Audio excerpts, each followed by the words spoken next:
Wat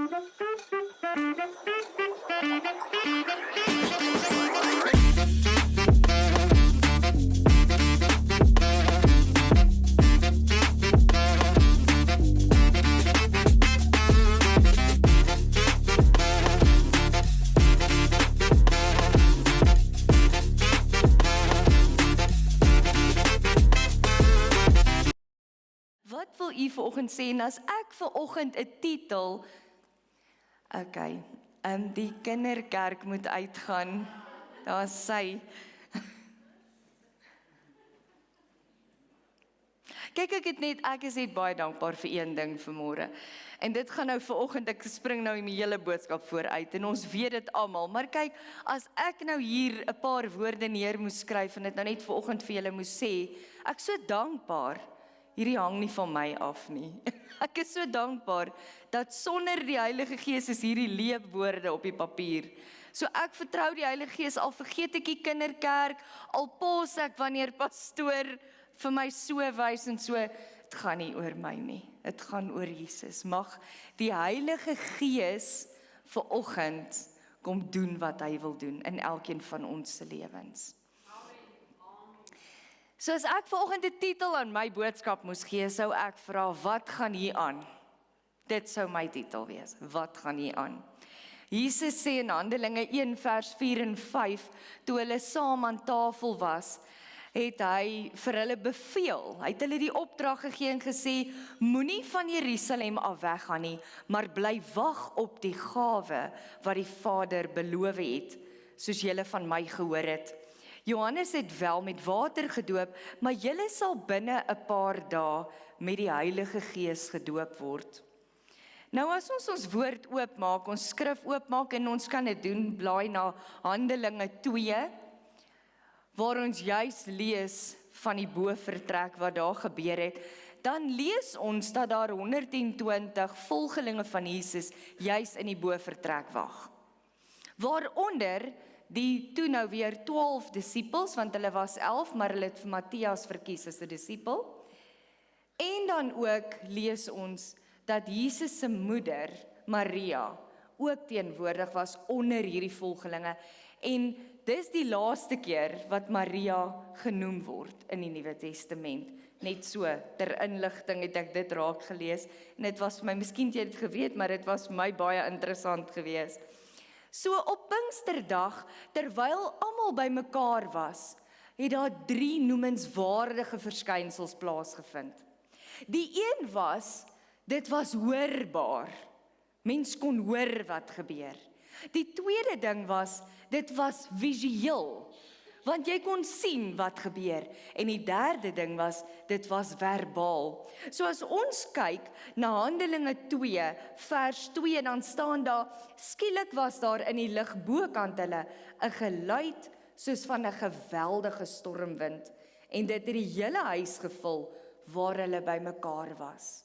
Dit was hoorbaar. Die tweede ding, dit was visueel. Tonge het wat gelyk het soos individuele vuurvlamme het toe tussen hulle verskyn en op elkeen van hulle gesit. En dan die derde een, almal is toe met die Heilige Gees vervul, en soos die Gees vir hulle die vermoë gegee het, het hulle in ander tale begin praat.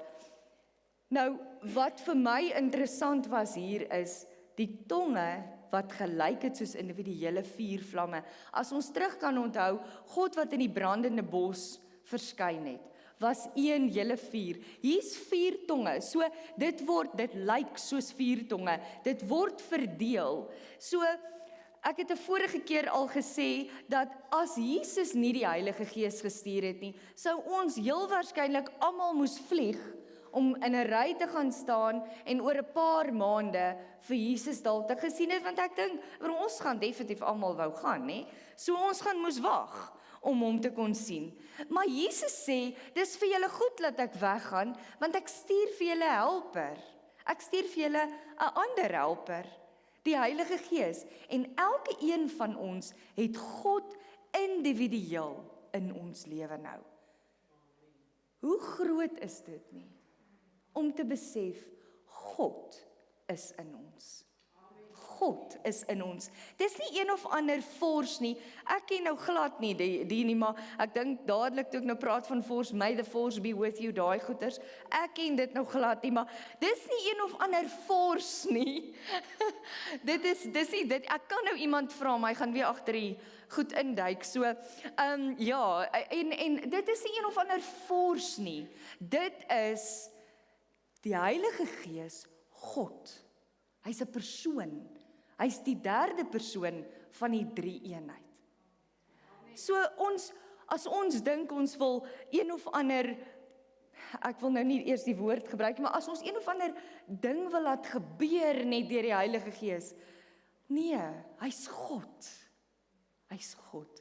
So, wat nou vir my baie interessant, kom ek sê eers die derde vers, of die vierde vers waar dit verbaal is, die mense wat in tonge begin praat het, wat eintlik hier gebeur, wat wonderlik is, en ek gaan nie in diepte daaroor ingaan nie, is, dat daar eintlik 'n wonderwerk plaasvind, want die mense wat daar staan, die Mede, die Perse, daar's 'n hele lys van wie almal daar staan, hulle praat almal verskillende tale, en die tale wat hierdie Galileërs toe nou begin praat, begin al daardie mense toe verstaan. So dit is hulle taal wat die Here gegee het, sodat die verkondiging van sy woord kan plaasvind. Wat my so opgewonde gemaak het hier, toe ek nou bietjie met 'n ander oog probeer lees het, is om te sien hoe hy ons toerus, hoe hy hulle toegerus het, sodat ons vandag nog kan weet hoe dit is. En dieselfde Heilige Gees wat daar was, is dieselfde Heilige Gees wat nou by ons is, en ons toerus om hierdie werk te gaan doen. So as ek nou dink aan hierdie beeld van hierdie bovertrek, waar al hierdie dinge gebeur, die wind en die tonge van vuur, en die mense wat nou so praat, dan laat dit my baie keer dink, en ek weet nie of dit nou, maar dit is 'n baie praktiese voorbeeld, van wanneer daar iets aangaan vandag in ons lewens ook, sê byvoorbeeld 'n ongeluk, dan jy twee groepe mense. Jy die wat nuuskierig is. Hulle sê hulle wil help, maar hulle is eintlik nuuskierig, of nee, dis daarmee altyd so nie, maar van hulle wil help, maar daar is wat nuuskierig ook is. So, die verkeer, die owerhede het altyd al hulle dae om die verkeer by hierdie ongeluk verby te kry, want almal, kyk, jy kry nie gery nie, want jy wil sien wat daar aangaan. Party stop, klim uit hulle voertuie uit en kom kyk wat daar aangaan. Nuuskierig, né? Ja, onder die vaandel van, ons wil net help, né? En dan het ons die, wat dan nou al hulle tyd verder het om te besluit, wie was nou skuldig, né? As jy daar verbyry, dan dink jy nou, ek wonder hoe hierdie ongeluk gebeur. Wie het oor die rooi robot gery? Dis heel moontlik in Bloemfontein, nê? Sjoe. Maar ek sal nou nie daaroor uitbrei nie, maar so, wie het nou oor die rooi robot gery? Of hoe dit gebeur? Of wie het iemand aan die slaap geraak? Of jy probeer nou uitmaak wat hier gebeur het. En ons het hier ook, lees ons ook van hierdie omstanders wat wil kyk wat daar aangaan. En die wat sê, ons lees in vers 12, ons kan lees Handelinge 12, vers 12, waar daar staan, hulle was almal uit die veld geslaan, wat kan dit tog beteken? Hulle vra, wat gaan hier aan? Ons het hierdie nog nooit gesien nie, wat gaan hier aan? Het party van hulle gevra, maar ander het gespot, hulle is maar net dronk, het hulle gesê. En dis presies wat ons partykeer doen. Ons oordeel so maklik. Ons besluit, ja nee wat, maak my eie, soos pastoor nou die afgelope tyd sê, en dit hit so hou, dit is my so 'n belangrike ding om aan te dink, dat ons so partykeer ons eie teologie vorm. Ons het dit gehoor toe ons so groot was, en jy het dit so verstaan, en so gaan jy nou met dit. En dan die dag, as die Heilige Gees vir iets anders rondom iets wys, dan dink jy amper, ek het al hierdie jare dit verkeerd verstaan.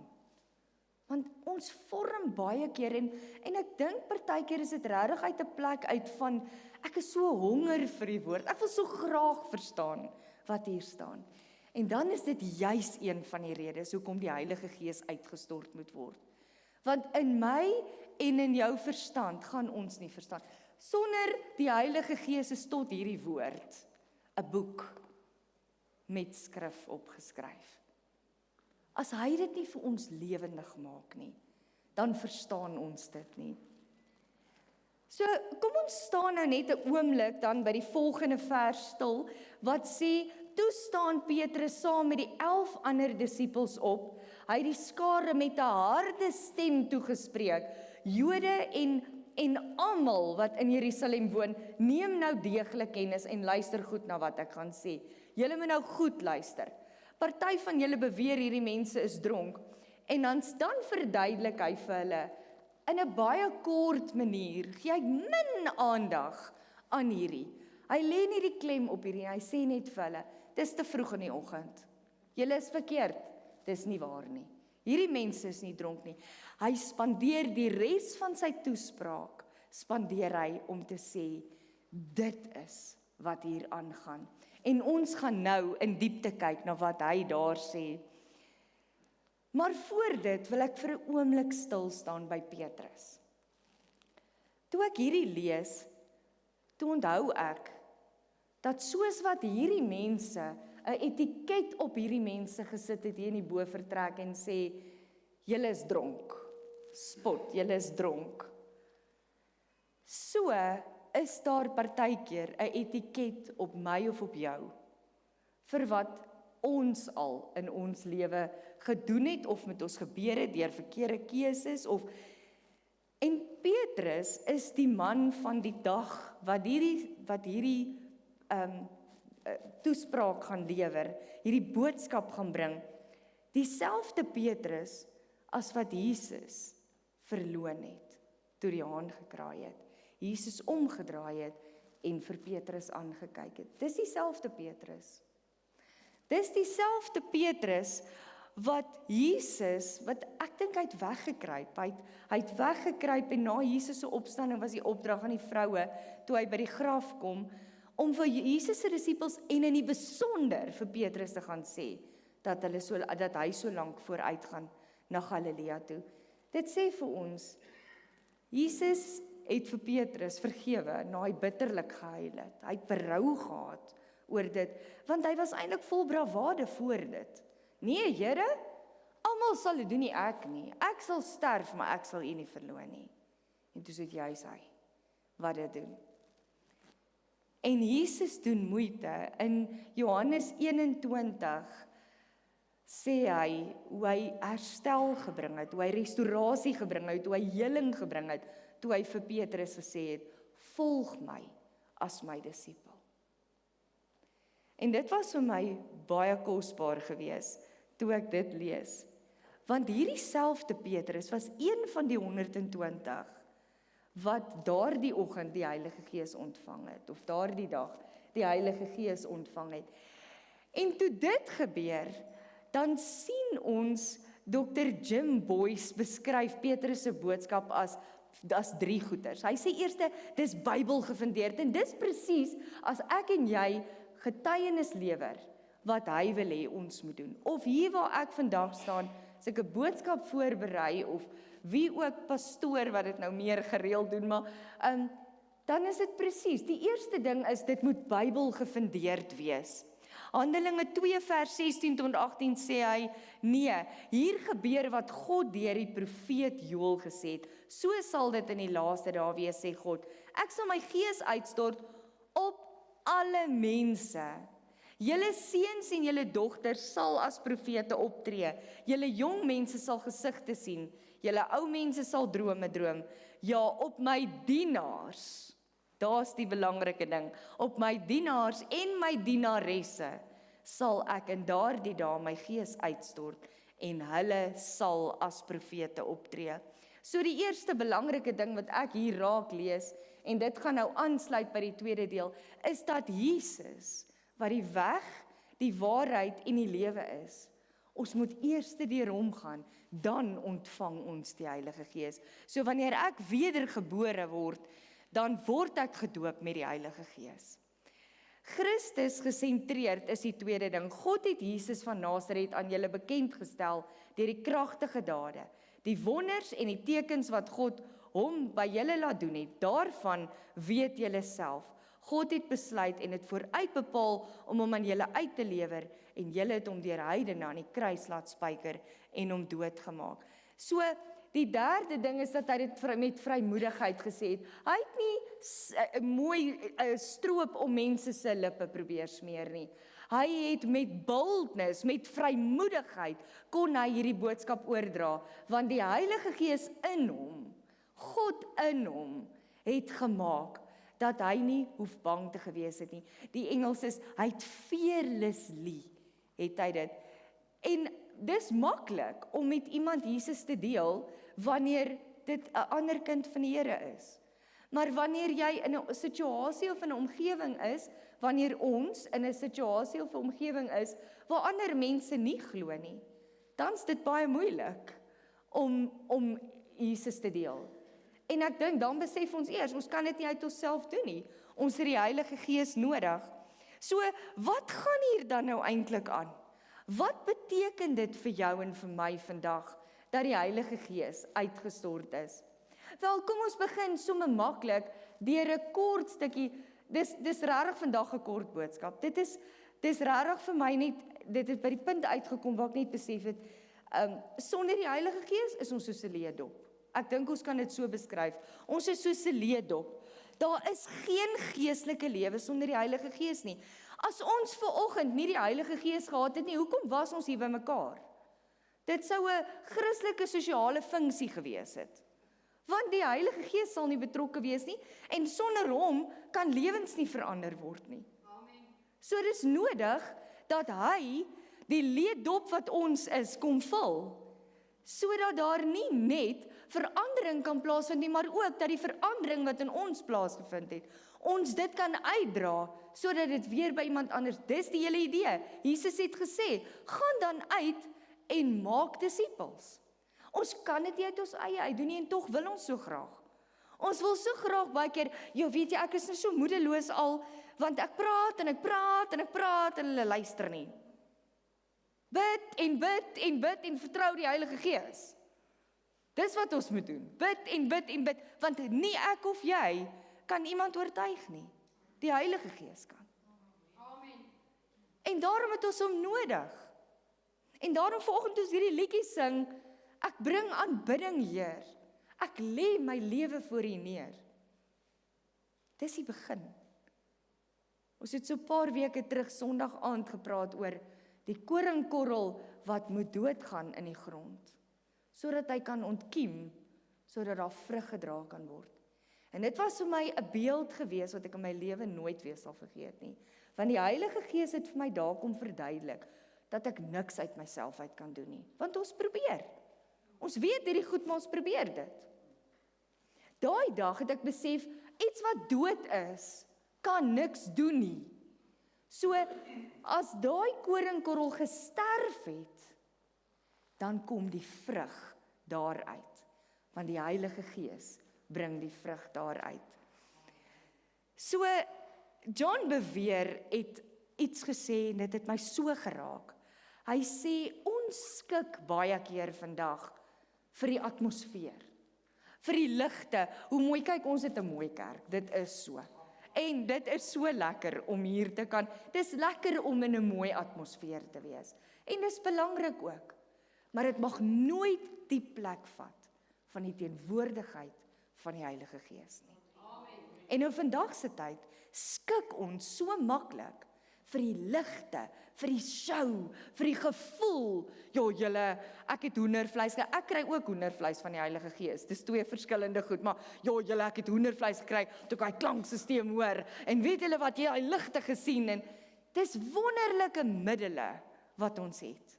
Maar dit mag nooit die plek vat dat die Heilige Gees se teenwoordigheid ervaar moet word. Amen. So, sonder die Heilige Gees Die derde persoon van die drie-eenheid het ek nou gesê, is dit wat ek hier neergeskryf het, net woorde. En dit wat Petrus daai oggend gesê het, of daardie dag gesê het, sou net woorde wees. Maar vanaand gaan ons hoor van wat gebeur het daarna. Maar is nodig dat ons weet. En al is dit al wat ons vandag hier wegvat. Jesus het gesê, ek gee vir julle 'n helper. Ek gee vir julle 'n vernoot. 'n Vernoot in die bediening. Die Heilige Gees. Amen. En al is dit al wat ons vandag hier wegvat, is om te besef, ek moet my lewe neerlê, sodat die Heilige Gees, die God in my, kan doen wat hy wil en wat hy moet doen. Ek is 'n leë dop sonder hom. En mag ek 'n leë dop in myself bly, sodat die Godheid in my, die Heilige Gees in my, kan doen wat moet gedoen word. As Jesus die Heilige Gees nodig gehad het, hoeveel te meer het ek en jy die Heilige Gees nodig? Die eerste wonderwerk wat Jesus gedoen het hy nie gedoen voordat die Heilige Gees oor hom gekom het nie. Hy het dit gedoen nadat hy sy vernoot gekry het in die bediening. Toe doen Jesus sy eerste wonderwerk. As Jesus, wat God is, die Heilige Gees nodig het, wie is ek en jy om te dink ons kan dit op ons eie doen? Amen. Ons het hom nodig. So Koning Jesus, baie, baie dankie dat ons vanoggend kan weet, Here, Heilige Gees, sonder U kan ons niks doen nie. Ons is soos 'n leë dop, Here, wat rigtingloos is, sonder visie is, sonder openbaring is, sonder profesie is, Here, sonder liefde is, Heilige Gees, sonder vreugde is, sonder vrede is. Want U, Heilige Gees, is dit alles. Ons loof en ons prys U naam. Amen.